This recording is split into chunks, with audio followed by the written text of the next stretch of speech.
Coucou la famille, je vous salue tous au nom de notre Seigneur et Sauveur Jésus-Christ. Je m'appelle Corinne et je suis très ravie de pouvoir vous retrouver sur cette vidéo. Je viens avec un tout nouveau format, une vidéo un peu différente de ce qui s'est. Nous allons donc commencer à vous proposer ce genre de vidéos de temps en temps.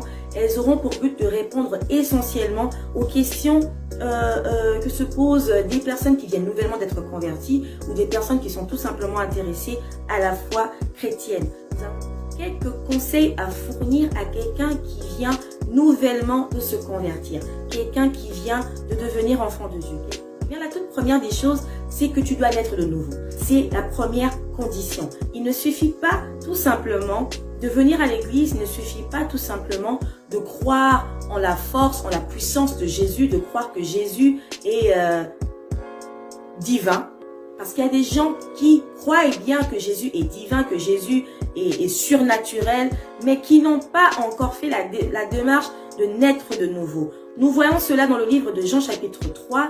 Il y a là l'histoire de Nicodème à qui Jésus donnera cette condition. Il lui dira que la seule condition pour entrer dans le royaume des cieux, c'est de naître de nouveau. La démarche pour naître de nouveau, je crois que tu l'as déjà fait, toi qui viens nouvellement de devenir chrétien, en faisant cette prière que tu as sûrement répétée avec la personne qui t'a conduit à cette démarche où tu as accepté le Seigneur Jésus comme ton sauveur, mais aussi ton Seigneur. C'est très important de faire attention à cette nuance parce que beaucoup ont la facilité d'accepter Jésus comme leur sauveur, comme celui qui donne sa vie gratuitement, qui n'accepterait pas un cadeau gratuit. Tu n'as rien demandé à Jésus, il accepte de mourir pour toi. Ben, ça, tout le monde veut l'avoir. Mais il y a l'autre partie qui consiste à accepter Jésus comme son Seigneur, comme celui qui règne sur sa vie. Comme chose, cher ami, c'est de pouvoir acheter une Bible.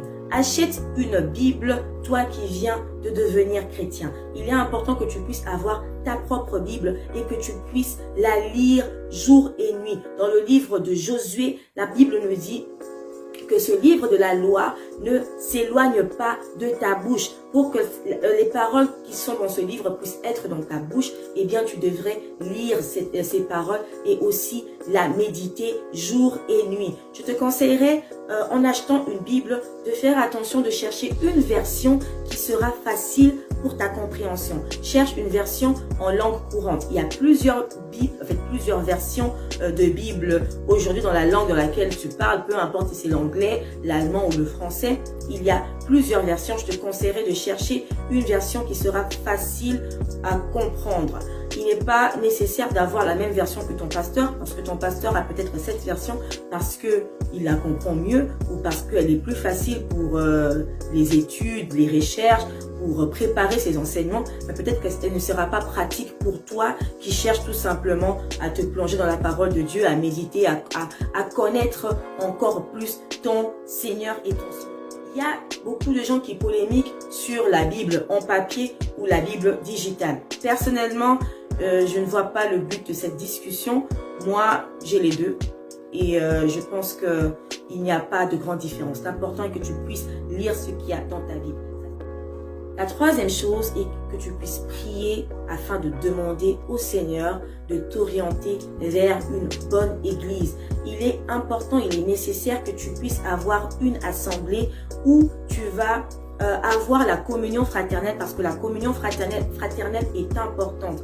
Dans la vie chrétienne, nous fonctionnons comme un corps où Jésus-Christ est la tête de ce corps et tous les autres membres sont importants. On ne peut pas vivre une vie chrétienne étant isolé, étant seul dans son coin parce qu'en faisant cela, il y aura des défis qui pourront venir et tu seras totalement isolé, tu seras seul, personne ne sera là pour te soutenir. Mais lorsque nous nous retrouvons en communauté, c'est comme un feu qui se soutient et qui fait qu'il ne puisse pas s'éteindre. La communion fraternelle est recommandée dans la parole de Dieu, elle est importante pour ta croissance parce que souviens-toi, tu viens à peine de naître, mais tu as un long parcours devant toi et tu dois grandir. Mais pour aller dans une église, on ne va pas dans n'importe quelle église et surtout, on ne va pas en fonction de ses sentiments. Dieu, prie et demande au Seigneur de t'envoyer dans une église où tu vas réellement avoir l'encadrement dont tu as besoin. On ne choisit pas une église à cause de la bonne musique qui est jouée, à cause de la bonne chorale qu'il y a dans cette église. On ne choisit pas une église parce que c'est un pasteur qui est connu, qui qui passe sur YouTube et à la télévision et partout. On choisit une église en fonction du critère qui est celui-ci, un endroit où on va retrouver des enfants de Dieu, des personnes qui sont réellement nées de nouveau, comme toi, des personnes qui ont réellement le désir de craindre Dieu, de servir Dieu, de marcher dans la voie du Seigneur, des personnes qui vont t'aider à pouvoir atteindre la stature parfaite de Christ. On ne cherche pas une église où il y a un gourou qui est là afin de faire le travail que tu es censé faire toi-même. Veille sur vous. Va dans une église où tu vas grandir spirituellement.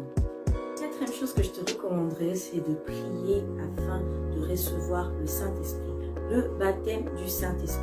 Beaucoup ont s'étonné que je puisse commencer avec le baptême du Saint-Esprit avant de parler premièrement du baptême d'eau. Personnellement, je ne crois pas qu'on ait forcément besoin d'abord de se faire baptiser d'eau avant de demander le Saint-Esprit. Lorsque nous voyons, nous considérons l'histoire de Pierre, l'apôtre Pierre, chez Corneille, nous voyons là que le Saint-Esprit n'a pas besoin de protocole où on doit premièrement passer par les eaux du baptême avant de recevoir le Saint-Esprit. Le Saint-Esprit est indispensable, il est primordial, il est important pour ta marche. Tu as impérativement besoin du Saint-Esprit afin de ne pas te perdre, afin de reconnaître ce qui est de Dieu et ce qui n'est pas de Dieu. Parce que dès le moment où tu acceptes le Seigneur Jésus-Christ, eh bien tu deviens une proie, tu deviens un ennemi pour le diable qui fera tout afin de t'empêcher à continuer dans cette bonne voie que tu as choisi de prendre. Donc, je te recommanderais de prier toi-même, demande à ce que le Saint-Esprit puisse te remplir, que tu puisses recevoir le baptême du Saint-Esprit. C'est quelque chose que tu peux aussi demander dans ton assemblée. Si tu as déjà trouvé une assemblée et tu peux aller voir les personnes qui t'encadrent, tu peux demander à ton pasteur qu'il puisse imposer les mains sur toi pour que tu puisses recevoir le Saint-Esprit. Voilà, cinquième point, il faudrait passer par les eaux du baptême. Après ta conversion, après avoir accepté le Seigneur Jésus-Christ, après avoir acheté ta Bible et avoir trouvé une bonne église où tu es en train de croître spirituellement, après avoir demandé le Saint-Esprit, eh bien, il est important que tu puisses aussi passer par les eaux du baptême. C'est très important. La Bible nous parle du baptême par immersion. Il est important que tu puisses passer par ce baptême, ce modèle de baptême que Jésus-Christ nous a montré. Pour ceux qui se posent la question de savoir, oui, quand j'étais bébé, eh bien, on a eu à me baptiser. Donc là, on a bien précisé baptême par immersion, qui signifie qu'il faudrait que tout ton corps puisse être immergé, trempé dans l'eau. C'est plus facile. Voilà. Et donc, c'est donc ça l'élément majeur du baptême par immersion. Et un autre élément, c'est que c'est une décision que l'on doit prendre en étant conscient de ses actes. Quand tu étais bébé, je ne sais pas si tu étais totalement conscient de ce qu'on t'a fait faire. Déjà, tu ne savais pas parler pour toi-même, tu ne savais pas marcher. On a dû te porter pour te mettre... faire ce baptême. Donc par là, on comprend déjà que cette condition-là n'est pas respectée. Où on t'a baptisé, tes parents t'ont fait baptiser, mais ce n'était peut-être pas une décision que tu as prise toi-même. Donc c'est une décision que l'on doit prendre en âme et conscience, en sachant ce que l'on est en train de faire. Il y a des églises qui donnent des cours de baptême. Personnellement, je ne trouve pas ça mauvais parce qu'il est important de comprendre, d'avoir la connaissance derrière le baptême, parce qu'il y a beaucoup d'ignorants touchables, ou parce que tu t'es fait baptiser, tu peux mener ta vie comme tu veux et rien ne va t'arriver. Le baptême est premièrement un signe de témoignage. Par le baptême, tu montres réellement que tu es mort avec Christ et que tu es ressuscité avec lui. C'est un acte de témoignage, un acte public pour que les gens puissent savoir que maintenant tu as changé de camp, que maintenant tu es une nouvelle créature, que maintenant tu es véritablement né de nouveau. Le baptême illustre aussi en quelque sorte cette nouvelle naissance où l'ancienne personne meurt et la nouvelle personne vient de naître. Donc, il est important d'avoir une certaine connaissance, même si elle n'est pas obligatoire. On peut se faire baptiser le même jour quand on est convaincu que l'on veut se faire baptiser. On ne devrait pas normalement obliger les gens à passer par une sorte de cours de baptême. Je sais que c'est un peu pris, un peu copié du catéchisme et tout, mais bon, c'est quelque chose, ça reste un débat, chacun fait ou voit les choses telles qu'il les voit. Tant que ce n'est pas un péché, personnellement, je ne vois rien de mauvais en ça. Après, il y a la discussion sur savoir si on doit forcément se faire baptiser dans une rivière, dans un fleuve, dans un océan. Il y a des gens qui tiennent à tout prix que cela puisse se faire là où il y a une eau courante, là où il y a l'eau qui coule. Personnellement, je pense aussi que là, c'est encore une préférence purement humaine, parce que si on doit se référer sur ce que la parole de Dieu nous dit, eh bien, il suffit juste que ce soit de l'eau. Mais après, si on y tient forcément, on veut forcément se faire baptiser dans une rivière ou dans un fleuve, il y a des choses qui sont, c'est toujours possible, il y a des églises qui s'arrangent à organiser des baptêmes dans tel endroit, et même là, il faut quand même faire attention sur la sécurité, que tout puisse être bien sécurisé. Le 6e point, c'est que lorsque tu deviens chrétien, lorsque tu as fait tout ce qu'on a déjà eu à citer jusque-là, eh bien, il est important que tu puisses commencer à devenir un témoin. Témoigner premièrement par l'exemple.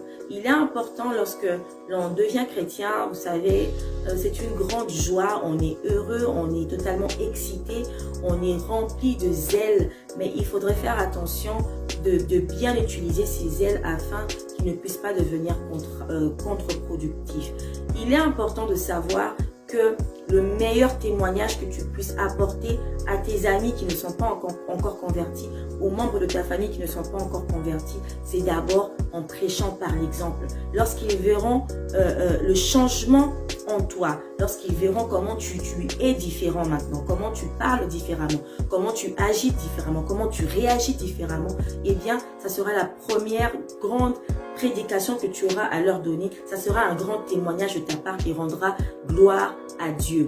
Et après avoir rendu ce témoignage par le propre exemple que l'on est soi-même, il est important aussi de pouvoir témoigner aux autres de ce que Dieu a fait en toi.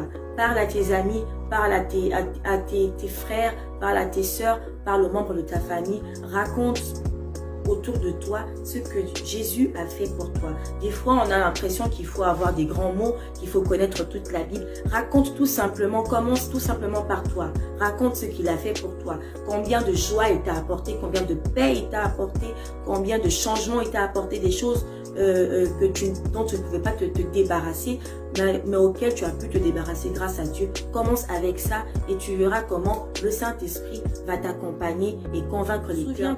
Pense à toi quand tu n'étais pas encore converti, comment tu réagissais face à cette pression. Pense un peu à toi, comment tu aurais réagi si tu étais à leur place. Donc, n'oublions pas que c'est le Saint-Esprit qui convainc. Si tu es chrétien aujourd'hui, c'est parce que le Saint-Esprit t'a convaincu. Et ce n'est pas parce que quelqu'un est venu. Conseil pour aujourd'hui, développe une vie de prière.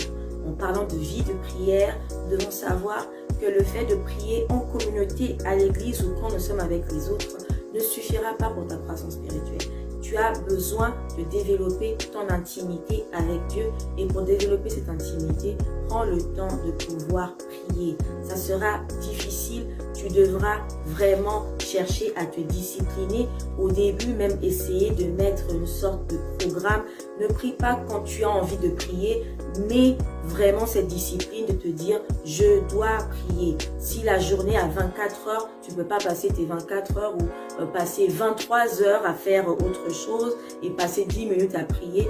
En faisant cela, sache que tu ne vas pas croître rapidement comme quelqu'un qui consacre vraiment du temps à la prière. C'est la prière qui va te faire développer dans ton intimité avec le Seigneur, mais aussi te faire croître dans ta vie spirituelle, dans ton discernement, dans la connaissance de la parole de Dieu, dans l'adoration, dans plusieurs autres choses. À développer les dons spirituels en toi, c'est dans la prière. Il est important que tu puisses prendre le temps pour pouvoir prier.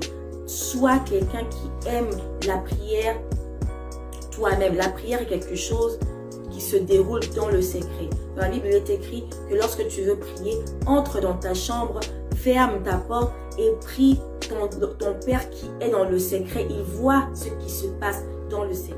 Une chose qui facilite la prière, c'est de pouvoir lire la parole de Dieu avant, car la prière ne doit pas être basée sur nos émotions. La prière ne doit pas être basée sur nos lamentations. La prière doit être basée sur la parole de Dieu. Ce sont là les conseils que je pouvais te donner. Il y a plusieurs autres choses, mais ce sont les conseils les plus importants que j'ai trouvé à donner rapidement dans cette vidéo qui est supposée ne pas durer longtemps. Pour ceux qui ont d'autres conseils, eh bien, je vous conseille de les ajouter en commentaire. Pour toi qui es un vieux chrétien, pour toi qui te dis, ben, tout ça je connais, c'est pas important pour moi, eh bien, très bonne occasion pour toi de pouvoir prendre cette vidéo et la partager. Partage-la sur tous les réseaux sociaux, sur WhatsApp, sur le partage, afin de bénir quelqu'un qui aura besoin de ces conseils. Que le Seigneur vous bénisse et à la prochaine. Bye bye.